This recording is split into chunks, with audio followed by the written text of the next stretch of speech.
Hi everyone and welcome.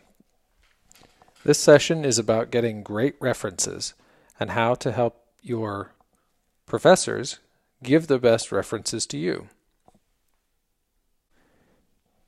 We're going to talk about lots of things today, especially what you can do to help prepare them, why references are important, how they fit into the overall admissions process, because this is also a critical component, and then also some tips on documents that you can submit to your reference providers to help them be prepared. Now, of course, you can't control reference providers, but you can certainly try to influence their writing. First of all, let's talk about the role of references in the entire application. Of course, the application itself is not just a form. It is a chance for you to speak directly to the admissions committee. It's really a full package of information. It includes your test scores. These will be your GRE or GMAT scores if you're applying to business school typically. Your grades. The admissions committee certainly has access to your grades. They're looking at everything on your transcripts, from bachelor's degree all the way through master's or even PhD. At a university I used to work at, we had a master's degree that was only available to people that already had a PhD. So you could find yourself looking at a master's degree both before a PhD and after. Experience. Admissions committees are very interested in what kind of experience you have, especially how strong it is. How does it compare with the other students that they like to see or that they admit into their graduate program? And also quantity.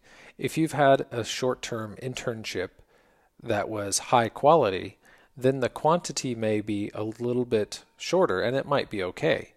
But on the other hand, if you've had no lengthy work experience and you've also had no quality or quantity of experience that's relevant for the university, then that represents a challenge for you.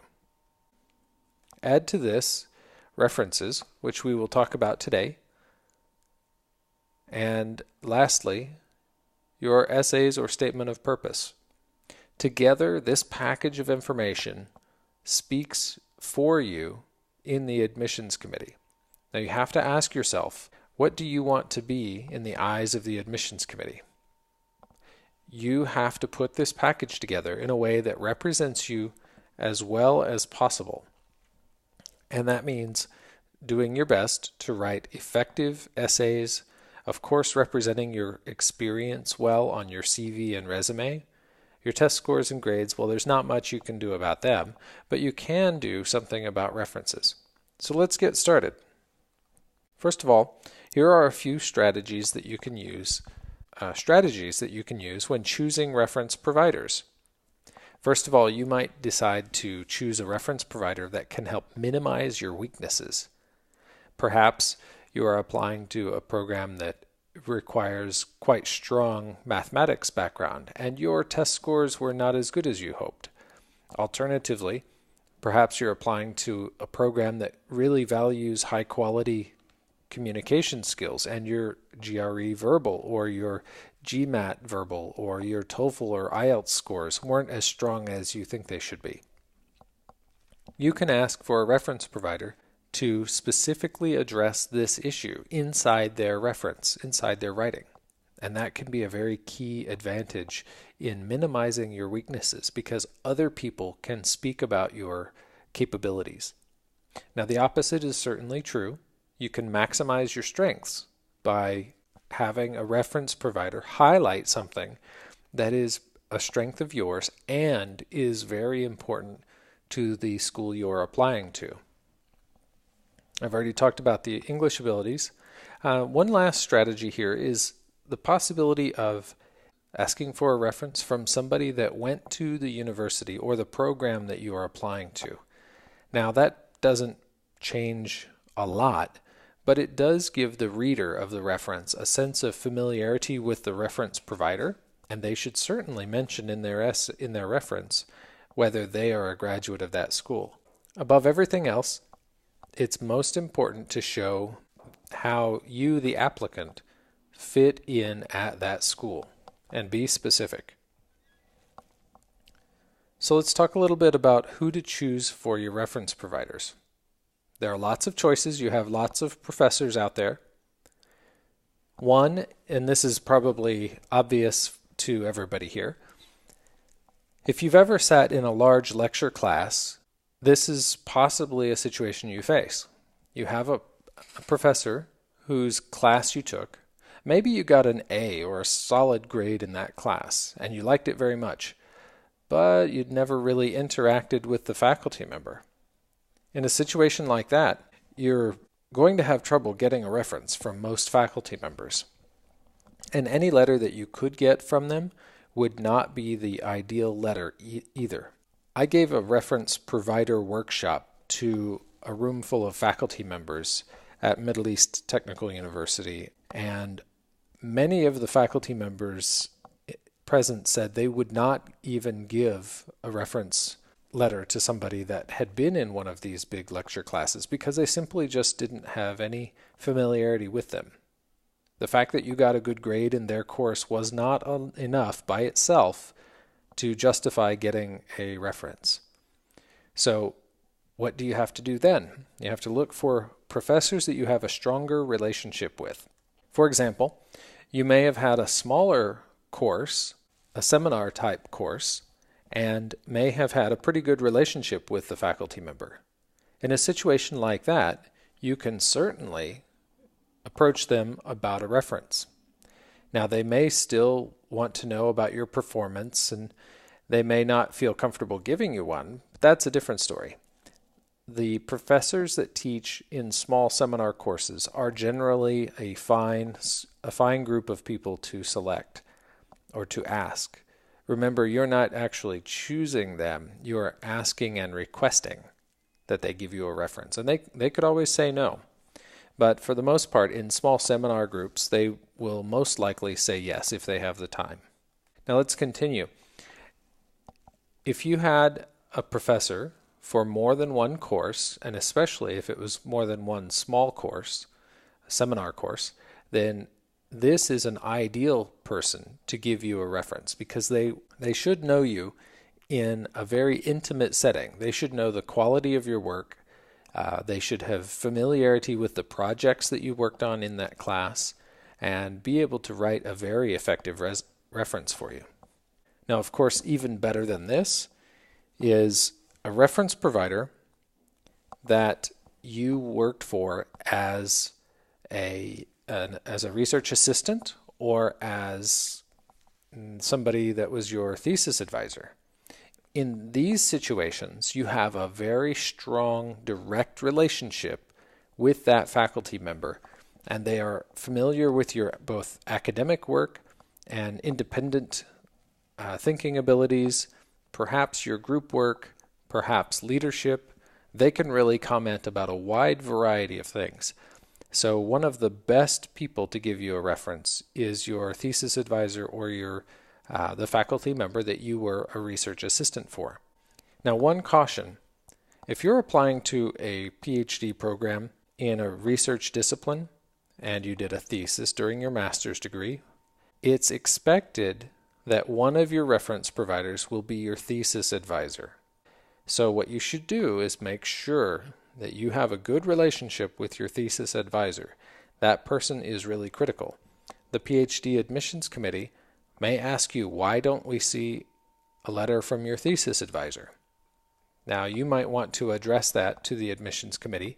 Perhaps that person has retired or moved to a different university, but it is generally expected that you'll get a reference from your thesis advisor. Now, what if you have references from people that are not academics? Well, that's totally okay in most situations, especially if you're applying to business schools or, let's say, for an MBA program.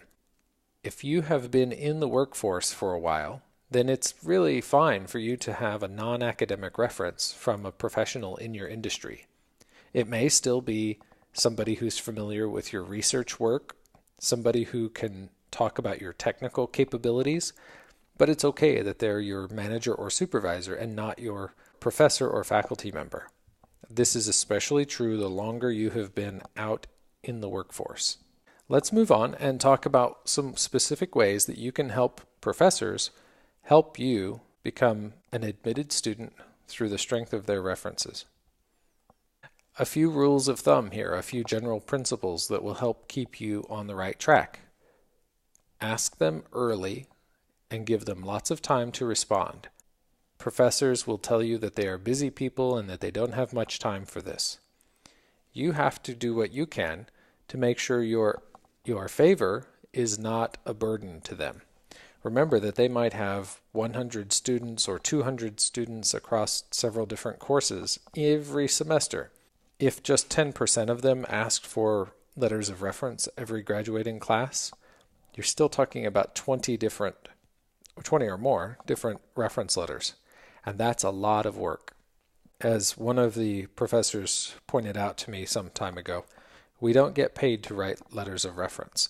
And while I don't agree with that as the appropriate attitude towards students, that definitely can tell you a little bit about where they place it in terms of its importance.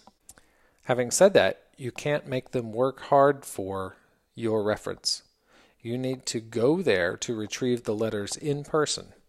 Don't make them deliver them, and you need to make sure that as you go to pick them up, you go around the university professor's schedule or your reference provider's schedule.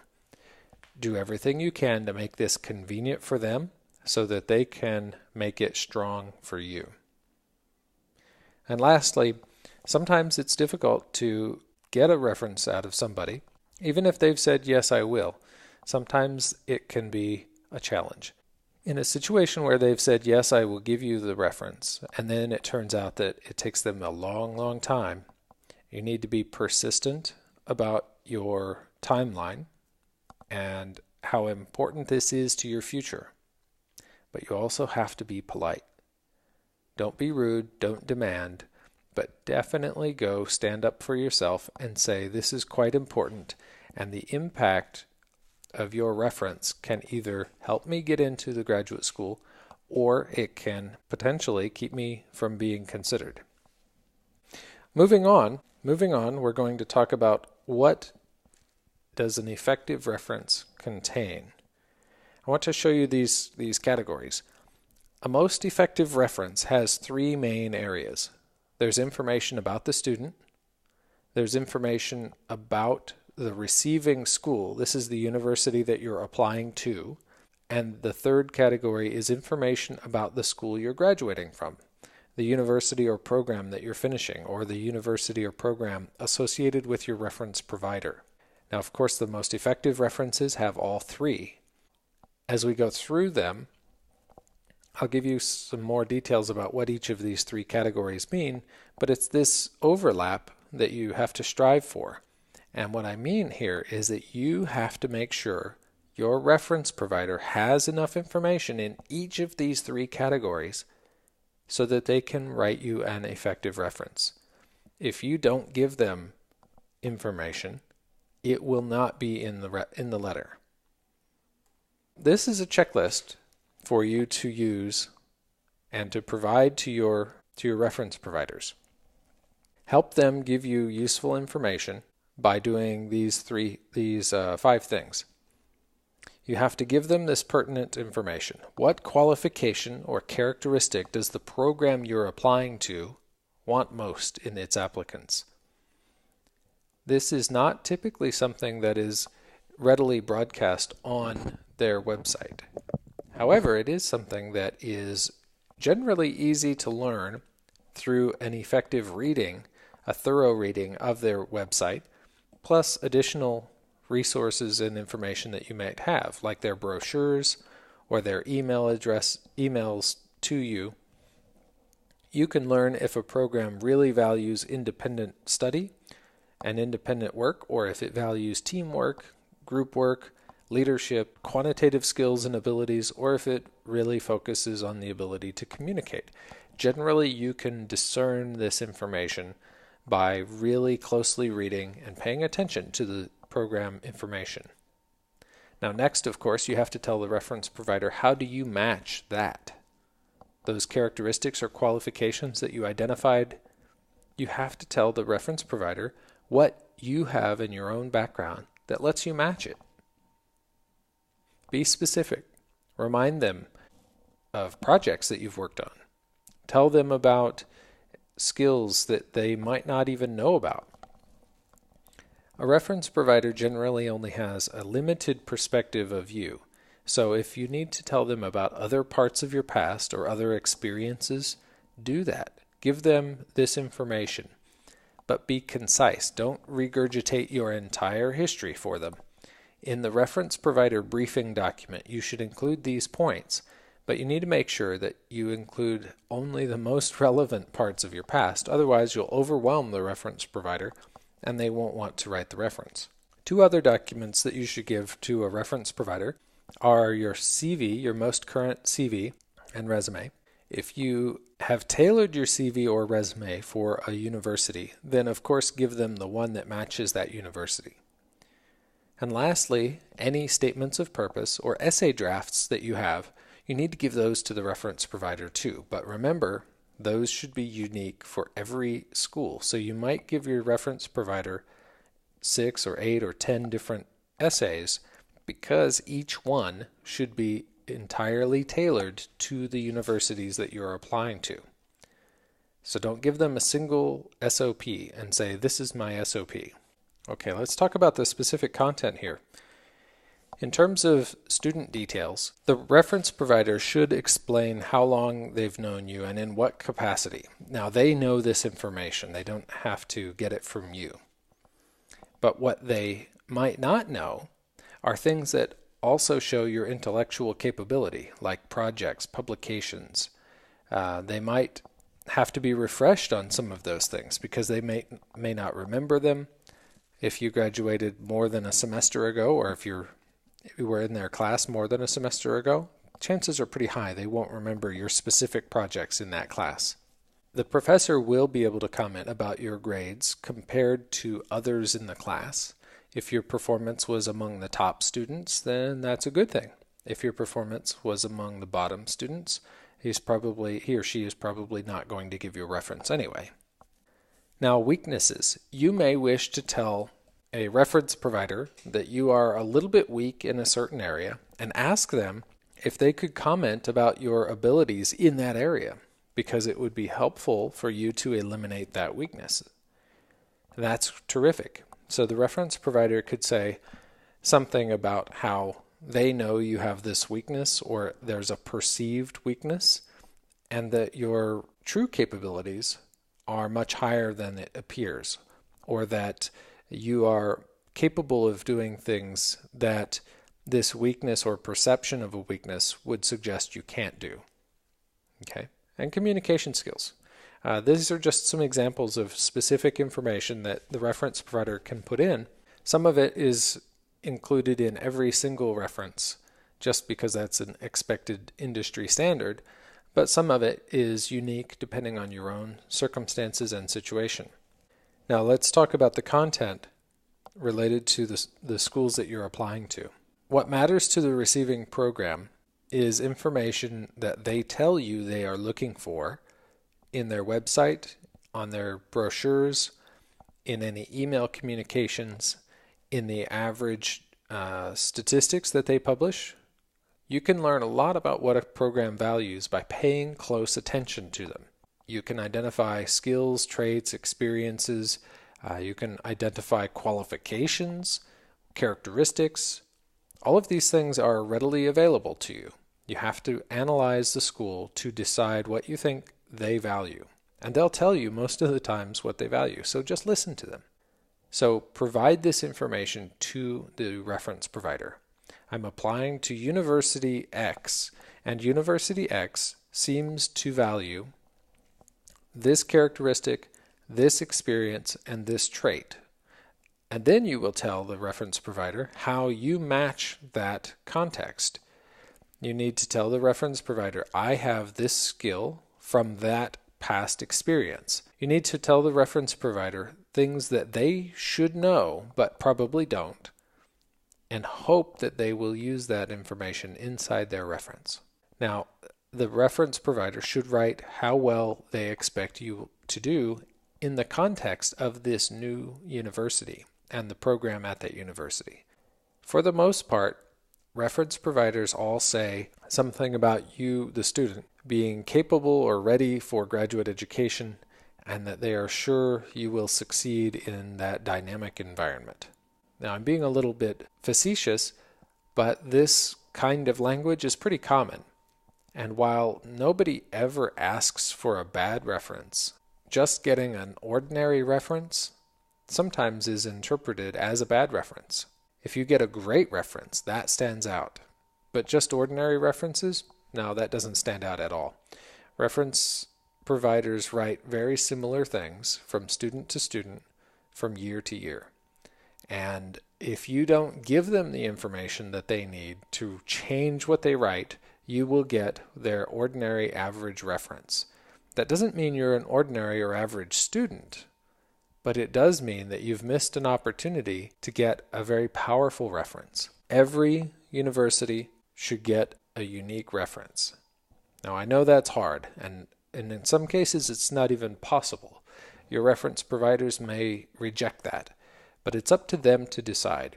If you give them enough information to present to the admissions committee, then you will have a better chance of getting what you need, of having a strong and effective reference.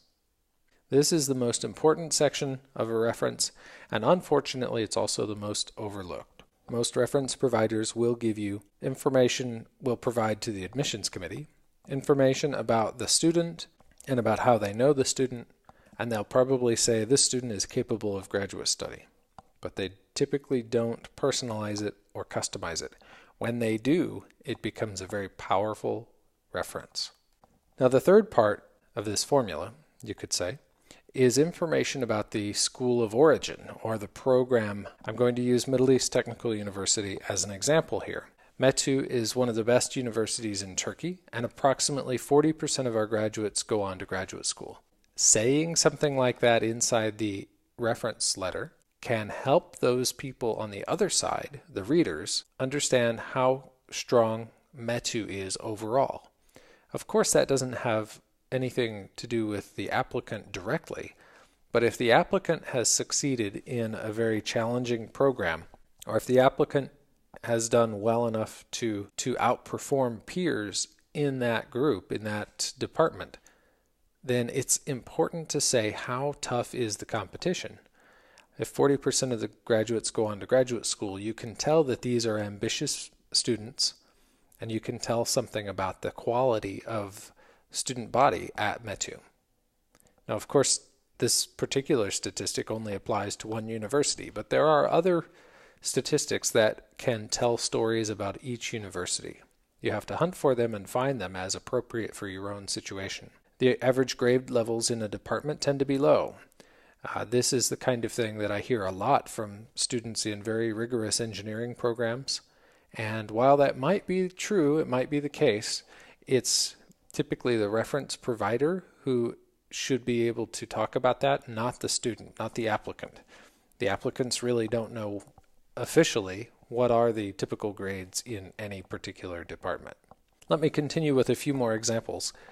It may help in a reference if the provider can include a detail or two about the school's rankings. Now, I don't think rankings alone are at all a good reason to choose a university to apply to, but having these statistics inside your reference letters does help tell the reader and the admissions committee a lot about your school. So any sort of rankings that you have for the university should be exploited.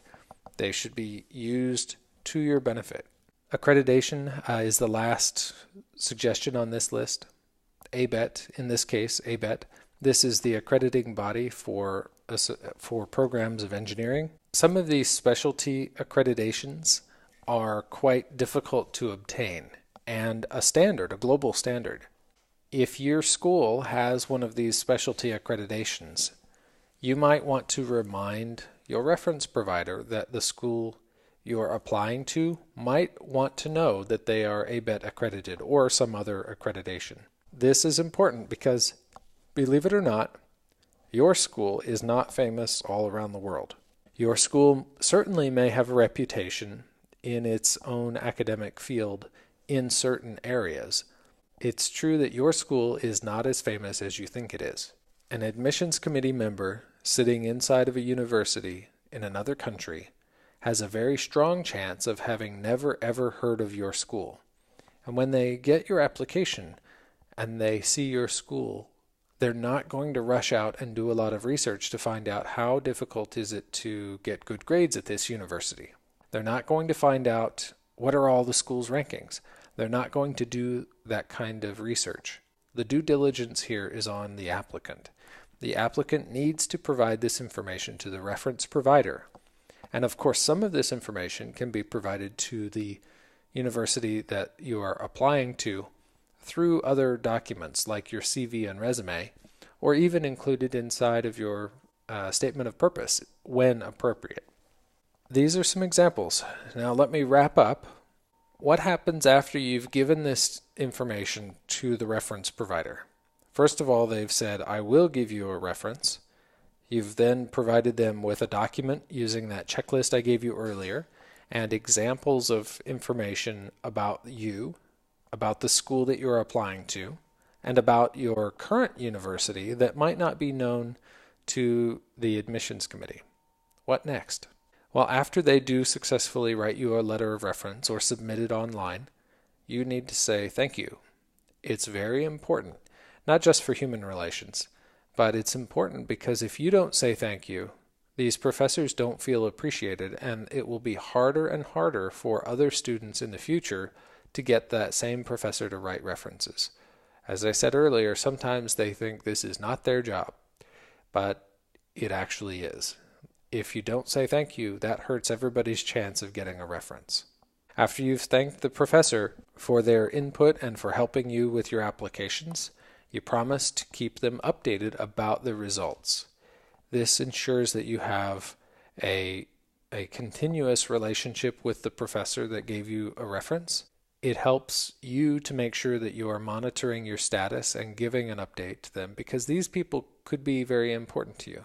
Some of our past consulting clients have applied and not gained admission to PhD programs, and then they came to us for professional help. And from one year to the next, you might actually have the same reference provider in mind. So if you don't bother to keep them updated with your progress, if you do need to go back to them the following year, it might be tougher to get that reference.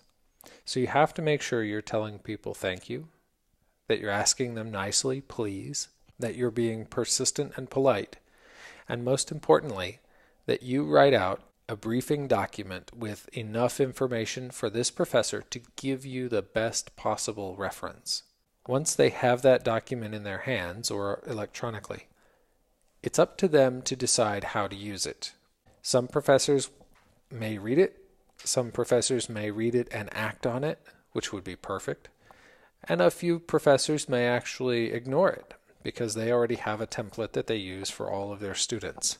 Regardless of the situation you think you face, it is important for you to take this information to prepare a briefing for the professors, for the reference providers about your situation because they just don't know. They don't know enough about your background. They don't know enough about you outside of the course or courses that they know you from. It's quite important for you to do this work.